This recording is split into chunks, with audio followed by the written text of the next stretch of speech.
So next steps, just briefly. As I said, we'll continue our one-on-one meetings with the market, more financial type respondents over the next month or so.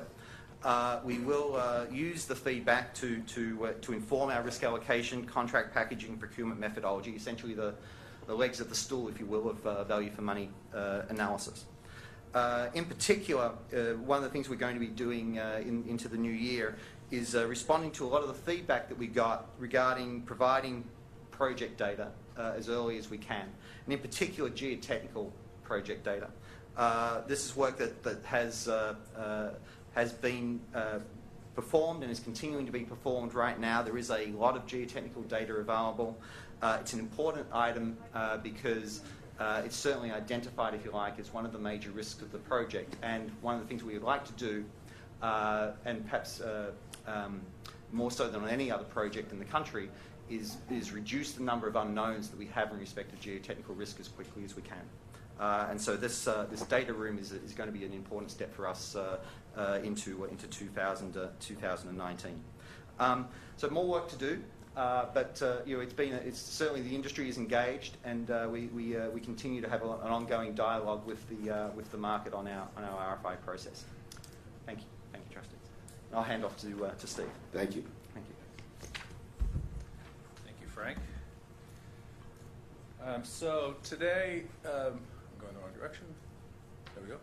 Today, as you said, Chairman, we'd like to mark the 108th anniversary of the beginning of revenue service over the existing Portal Bridge, the North River Tunnel, which is the tunnel that everybody continues to use, and Penn Station. We're going to do it in three ways: a short presentation now, and after public comments, remarks by Jill Jones, the author of Conquering Gotham, and then the presentation of a delay cake, which is definitely not a birthday cake, but a cake about some of the issues that we're dealing with in the tunnel today.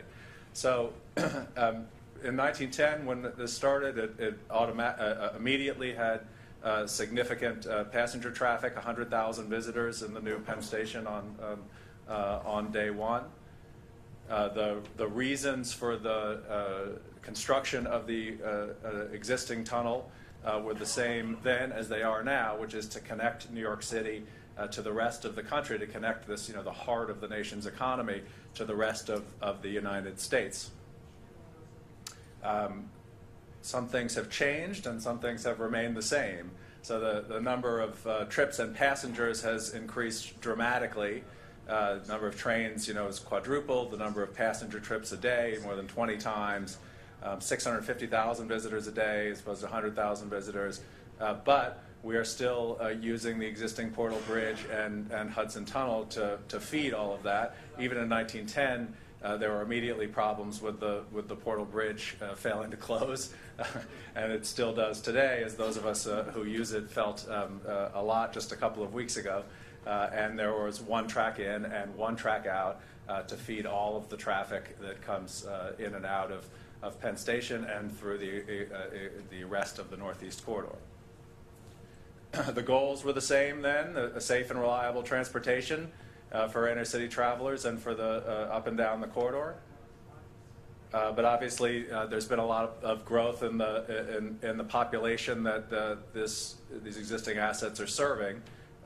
More than almost 300% growth in population in the country, 100% growth in population in the state and the city of New York, more than 100% growth in the population in New Jersey.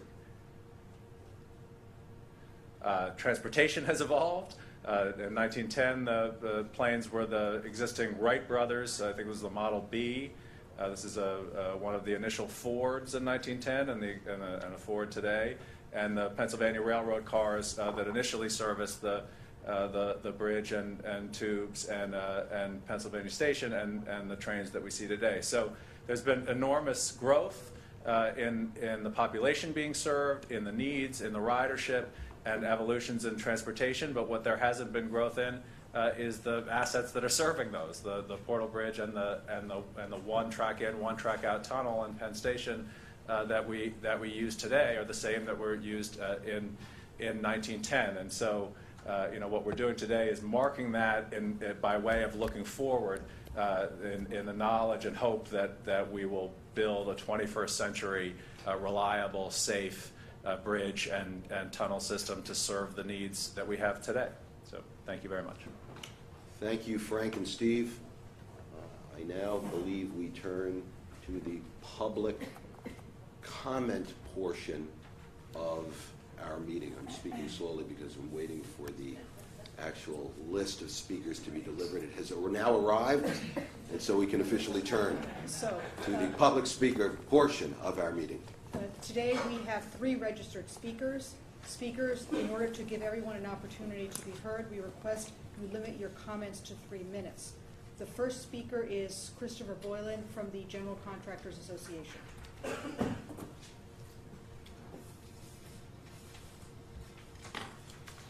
Thank you. Christopher Boylan, General Contractors Association of New York. I'm here today representing the 300 member firms and the 25,000 unionized employees that work for those members.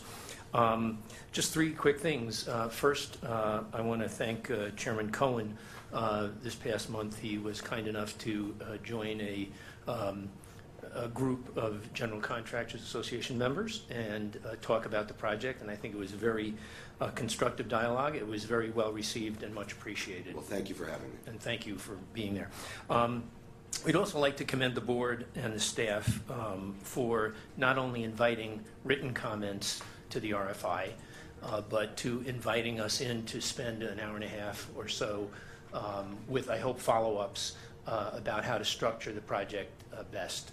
This doesn't always happen with these large projects, and we think it will be very constructive in terms of both time and cost savings, and we thank you very much for doing that. I think it was a really good conversation, very substantive. Third, we're very hopeful that the ROD will be issued at some point soon. We have made our own concerns known to the administration and FTA. We are spending the next 3 days down in Washington, and we'll traipse around the Hill, trying to gain as much support as we can for the project. And hopefully, if we get some face time with folks in the administration, we will also continue to make our case. That's all we have to say, other than, I guess, congratulations on the anniversary and the cake. But thank you again for letting us speak and participate in the process. Thank you very much. Thank you. The next speaker is Joseph Cliff.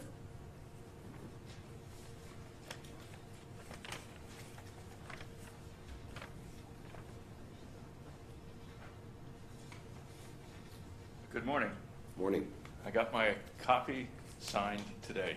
What could be better? Everybody get a copy and get it signed. It's a great Let's just note that we are offering a public service in that regard. It's a great reference. In a past life, I was head of planning at the Long Island Railroad, and I just want to say that if the Pennsylvania Railroad had done what Gateway is doing with costs, we never would have gotten to New York. This 108th anniversary, we should be thankful that they didn't do that, because we've had 108 years of service across the Hudson River.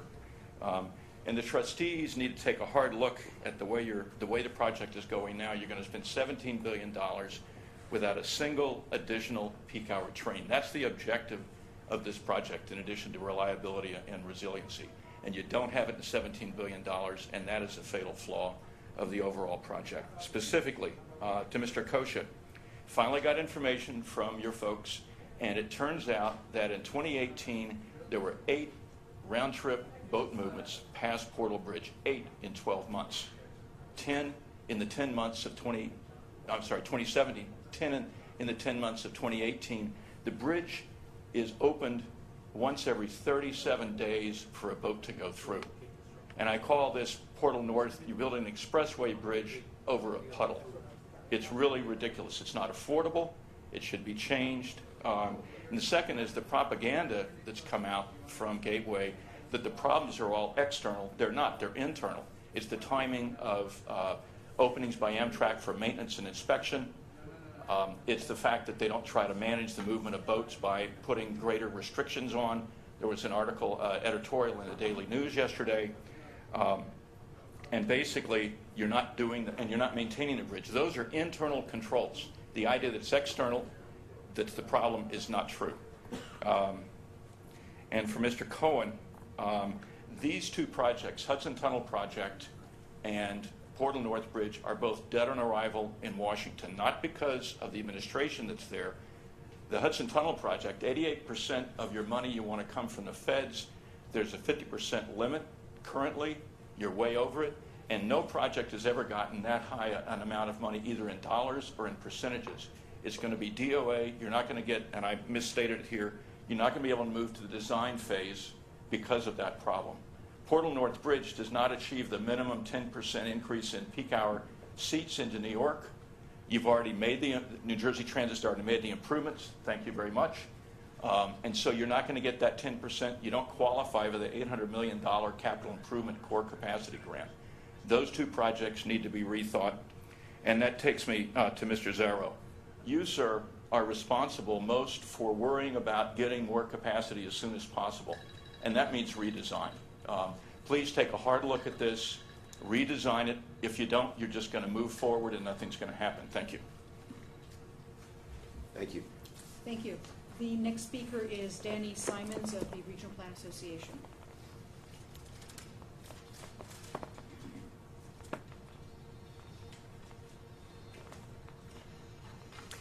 Good morning, and thank you for having me testify. My name is Danny Simons. I'm the Vice President for Strategic Communications at Regional Plan Association and the head of the Build Gateway Now Coalition, which represents over 35 organizations, national and local, on both sides of the river.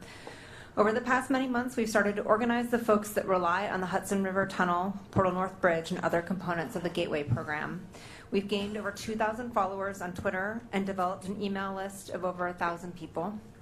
While they represent only a small fraction of the 200,000 people that travel through the Hudson River Tunnel each day, or the hundreds of thousands of more that would be impacted if the tunnel was to fail before the Gateway program could be built, these people are closely tracking this project and ready to take action to ensure it gets done. They are also watching the new Congress, as are we. We are happy to hear leaders from both parties saying that infrastructure is an area ripe for bipartisan cooperation. We want to drive home the point to our newly elected leaders in Washington. Getting the Gateway program funded and built isn't just important, it needs to be at the top of the list. Today we're having cake to mark the 108th birthday of critical infrastructure that connects our region, but it's not a happy birthday. The Hudson River Tunnel and Portal North Bridge are not aging well, and if they fail, it threatens the economy of a region that generates 10% of our nation's economic output. And if it happens under the watch of these new leaders, their constituents will hold them squarely accountable. It's not just the woman who commutes by train to her banking job in Manhattan who will have to wake up at 4 a.m. to drive to work. It's a small business owner in Pennsylvania who ships handmade pretzels to New York bodegas that will no longer be able to afford the cost of trucking since our region's roadways will be choked with traffic at all hours of the day. We have local commitments to funding this project. Now with a new Congress, we need the feds to step up with their match. The Gateway Partners submitted a draft EIS 9 months ago. Now we're also ready for the feds to deliver a healthy, bouncing record of decision. If our new Congress and our other leaders in D.C. want to get serious about bipartisan cooperation, Gateway is a perfect project to prove it, and the time is now. Thank you very much. Thank you. Thank you. There are no more speakers. That being the case, Steve Sigmund will introduce our guest speaker, the author of Conquering Gotham, Jill Jones. Thanks, Chairman. So just a very brief introduction of Jill Jones. She is an author and historian. She is a recipient of the National Endowment for the Humanities Scholar Award, and she is the author of several books on the urban landscape, including Conquering Gotham, as you've heard. It was published in 2007. It was actually published today in 2007, and it is the definitive history of the building of the system that we rely on today on the Portal Bridge and the North River tubes and the building of Penn Station. She currently resides in Baltimore and made the trip up here today to be with us and make these remarks and give us some historical context. And so we're very happy to welcome Jill Jones here today.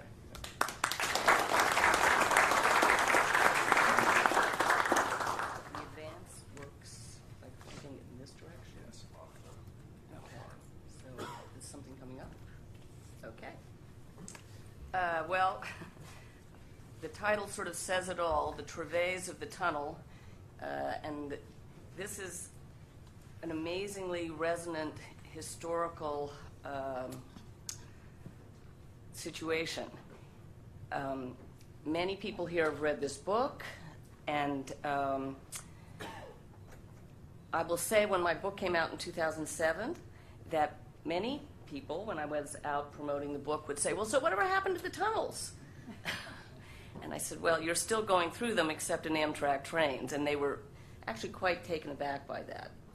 So what I'm here today is just sort of give a sense of how much things stay the same even though we're well a century out. So this whole story really gets going in 1892 when Samuel Ray, let's see if this is going to, yes. So Samuel Ray had worked with the Pennsylvania Railroad. He'd gone briefly to the Baltimore and Ohio. He returns to work for the Pennsylvania Railroad, and very specifically to work on Alexander Cassatt on a particular issue.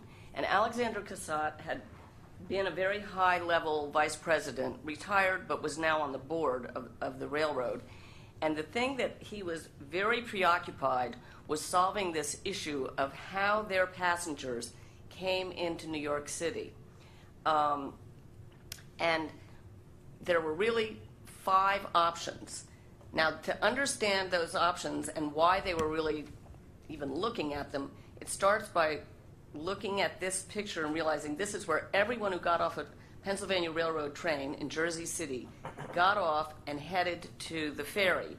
And not only did the rail passengers go, but you see all these wagons and trucks. They went also. All right? And if you look on the left, that is what people got on. 1,000 people boarded these ferries. There was a huge fleet of them. And not only did the Pennsylvania Railroad stop at the Jersey Shore, so did 10 other railroads. The only way you could get to Manhattan was by going across the river, which you see here, known then as the North River, mile wide. Very, very different world, because New York was a world class port. So not only did you have all the ocean-going ships, you also had the Erie Canal boats coming down.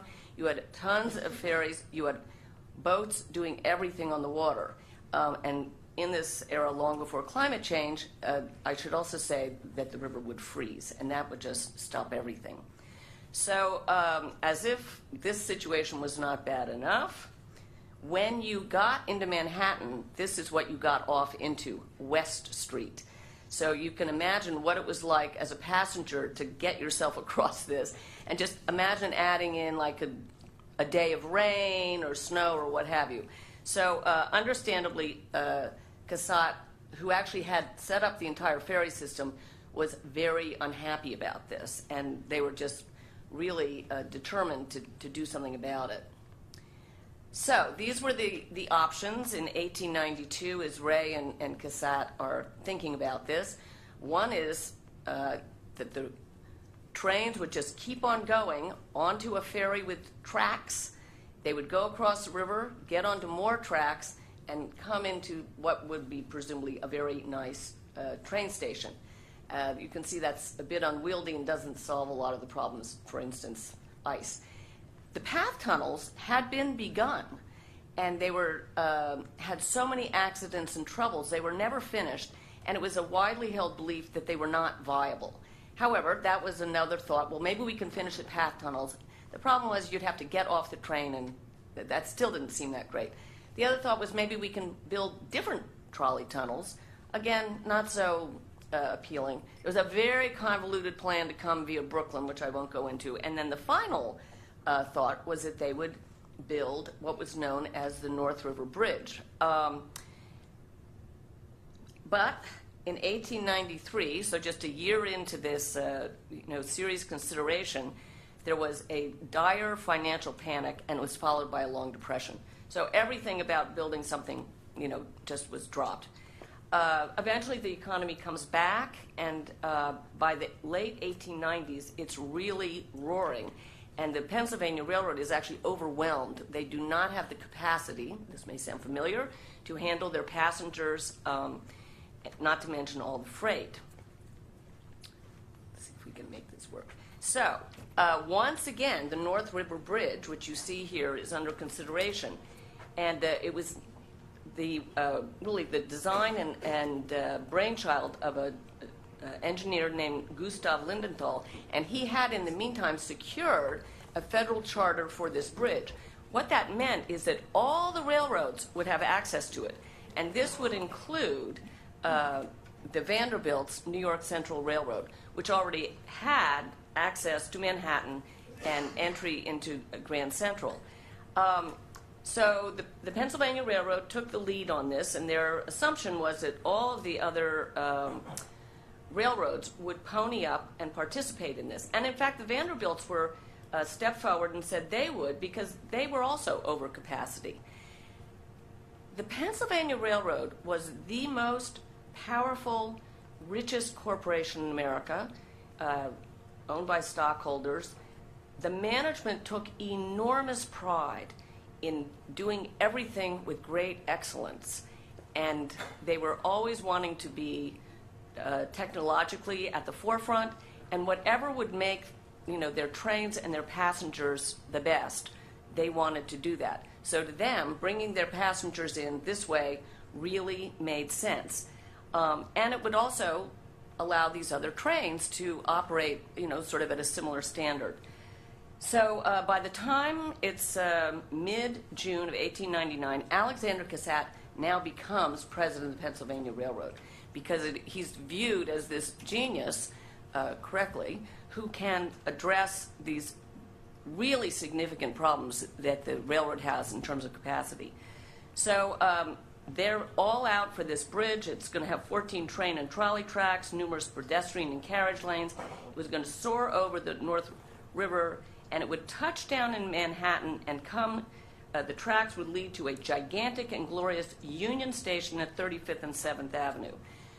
Well, the other railroads were so convinced that the Pennsylvania Railroad would do this no matter what, they decided they would not pony up.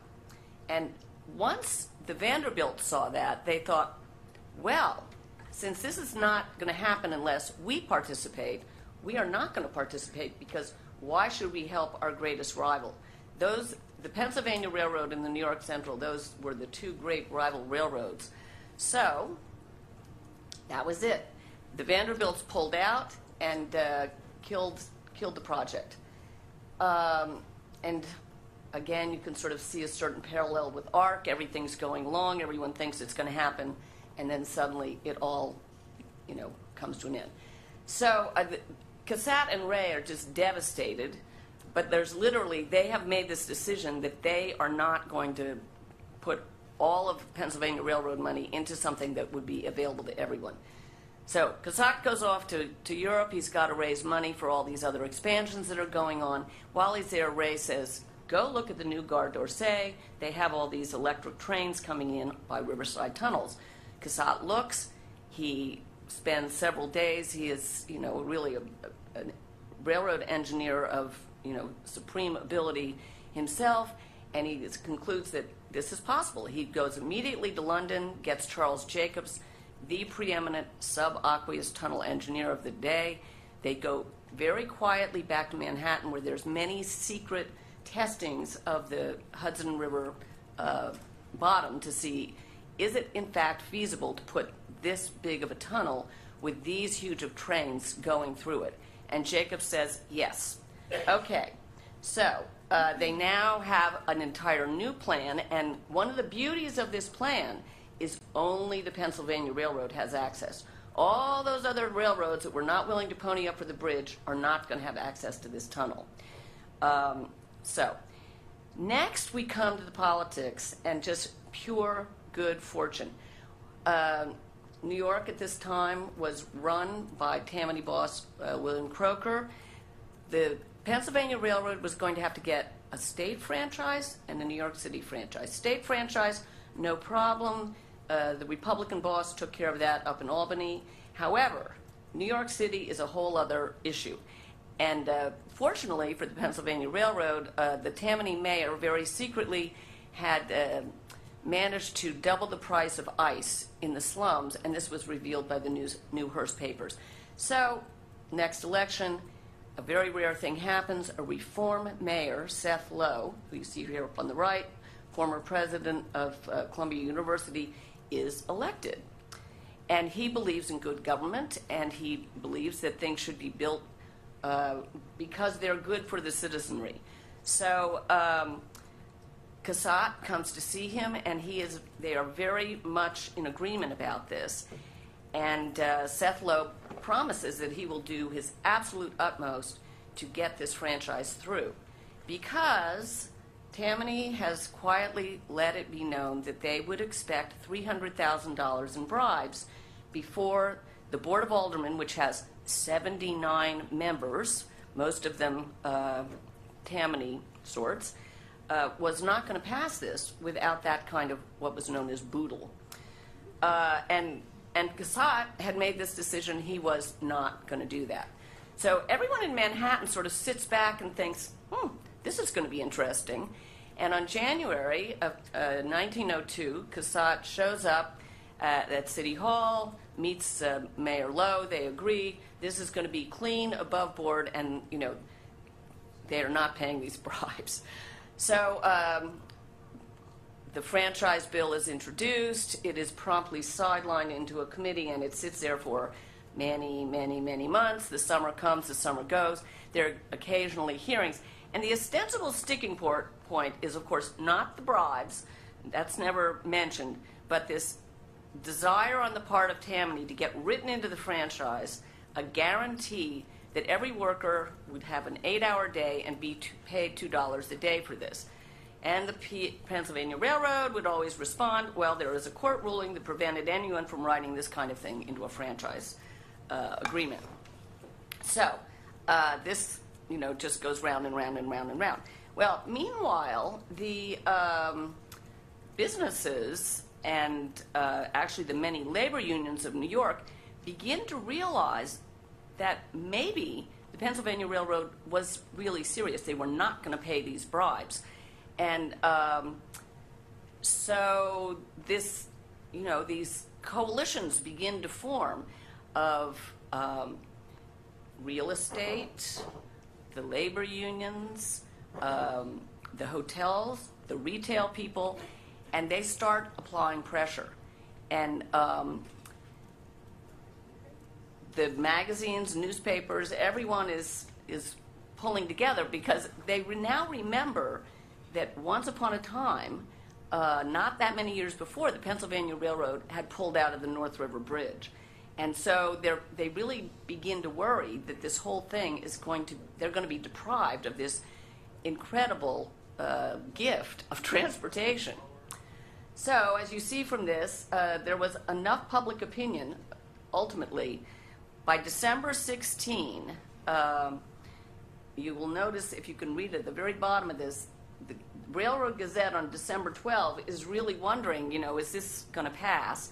So on December 16, and a truly nail-biting vote, they get the 40 votes, and they move on. So public opinion is really important, and it was interesting to just hear the testimony about the fact that modern version of coalescing people who need these improvements is starting to build. So just in terms of the actual process of building, it is really extraordinary, all the many challenges that they had to overcome, having to do with getting, into the river. Let's see if we can. There was this extremely dense rock, this infamous glacial silt, the Manhattan bulkhead, and they were pushing through these tunnel segments using these great head shields. So, but, I was just so impressed as I was doing my research in the records of the Pennsylvania Railroad, their engineering, records, just how methodical and determined, the perseverance. There were so many accidents, blowouts, deaths, scandals, technical challenges, and they just kept going. And through it all was just no end of naysaying, because there was really this overarching question that shadowed this entire project of whether you really could manage to build tunnels in this kind of alluvial silt under a really powerful river. And many people did not believe this was possible. And this was a $100 million project. So we are now going to fast forward to April of 1906. And Charles Jacobs is going gangbusters. Everything is moving right along under the river. And this is the Board of Engineers. And sitting down in the very middle is Samuel Ray, and he has been in charge of this day to day from the beginning. To the very left is a man named General Raymond. He was a military engineer and basically had been borrowed from the Army to supervise this.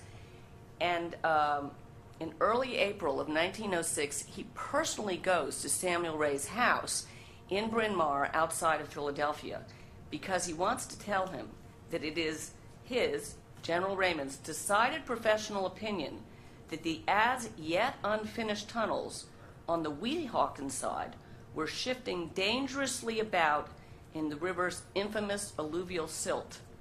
So Raymond, as he was beginning to lose his vision, he did everything with a magnifying glass, and every day he was reviewing the daily figures and data produced by Jacobs' own alignment crews.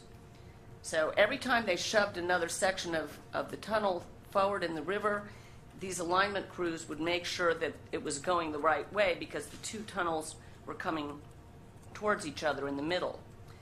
And Raymond had slowly come to believe that something with Jacobs' tunnels were alarmingly amiss. And he had actually then, at the next meeting of the Board of Engineers, confronted Jacobs with what he thought was these really disturbing facts of the tunnels moving significantly up and down.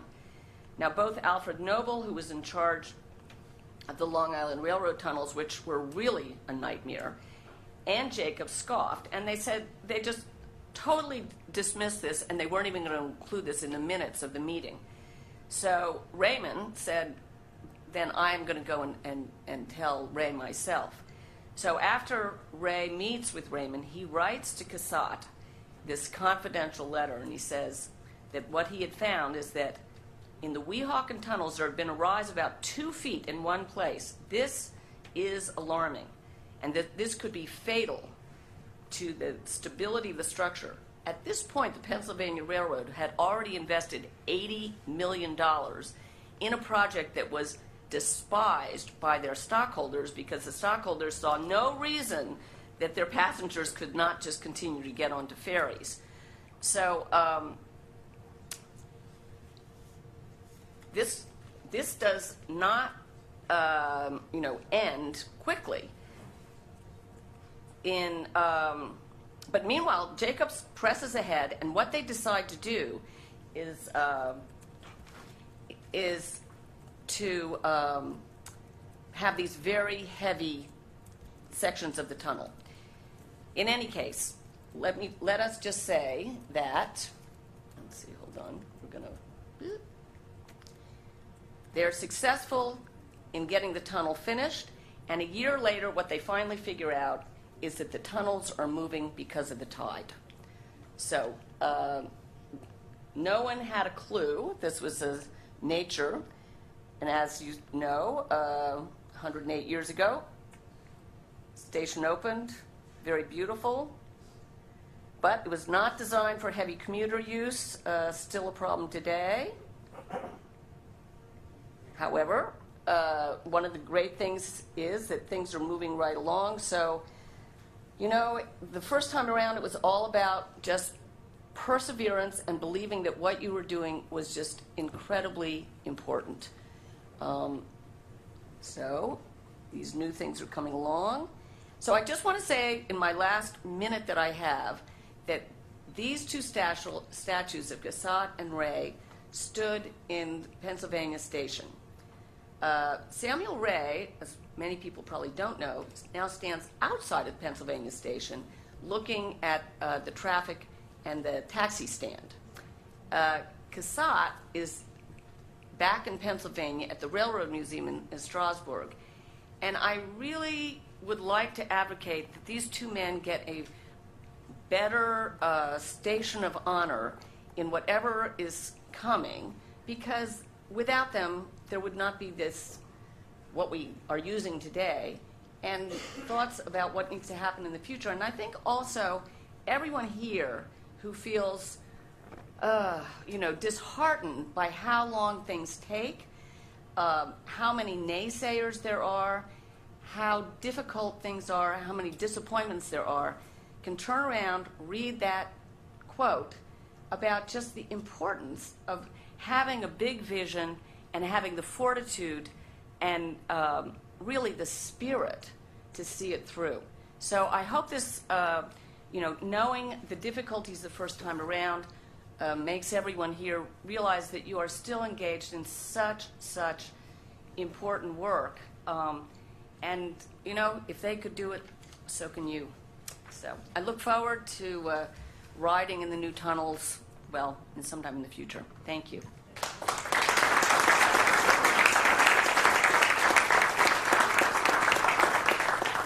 Jill, thank you so much for joining us to mark the 108th anniversary. Your book is one that I think inspires all of us. My one regret is that there's no way to have you autograph my ebook copy of it, but perhaps we'll figure out something that you can do to signify your presence here today. Are there any questions? The one thing I think you may have answered is there cause from a historic perspective for optimism about our prospects? Well, yes, because there is no alternative.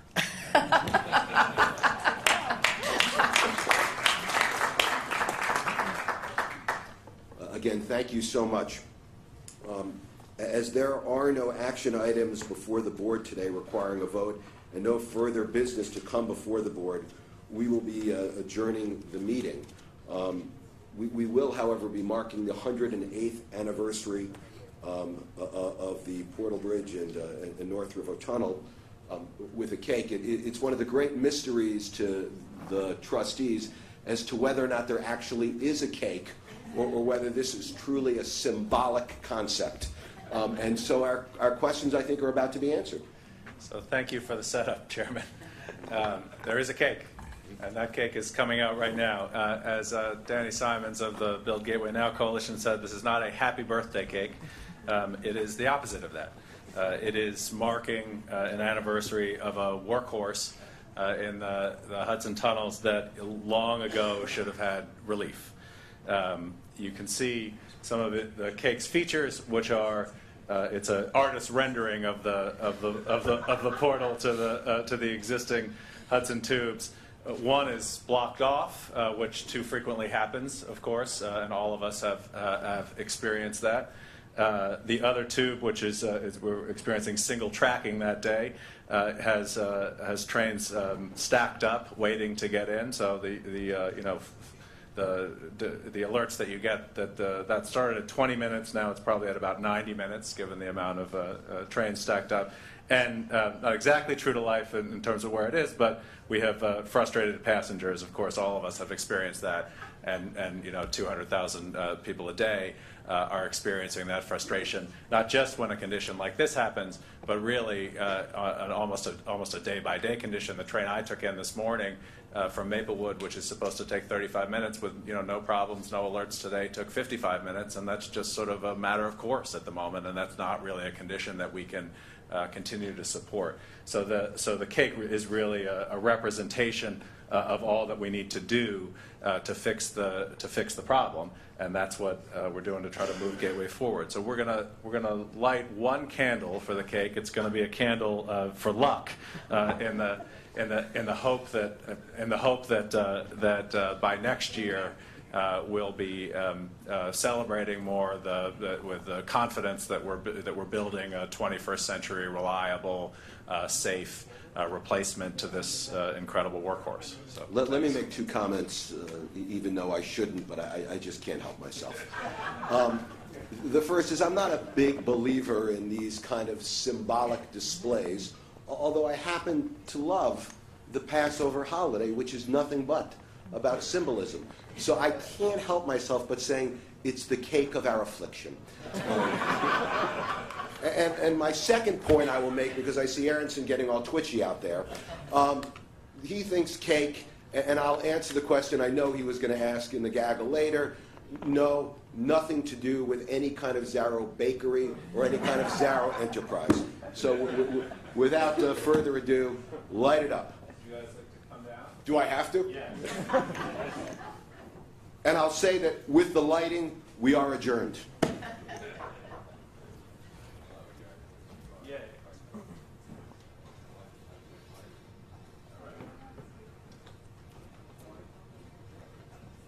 Make a wish. Don't tell us what it is.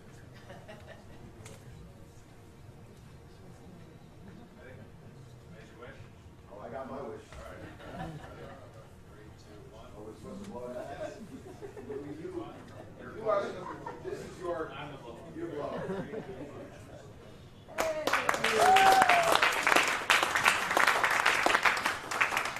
have a press Q&A in front of you. Well, first I'm going to give everybody an opportunity to see the cake up close. I'm sure all from the media want to take pictures, because I'm sure this will be featured prominently, and then we will take questions. Can you give a shout out to And it is edible, I believe. Is it not edible? No.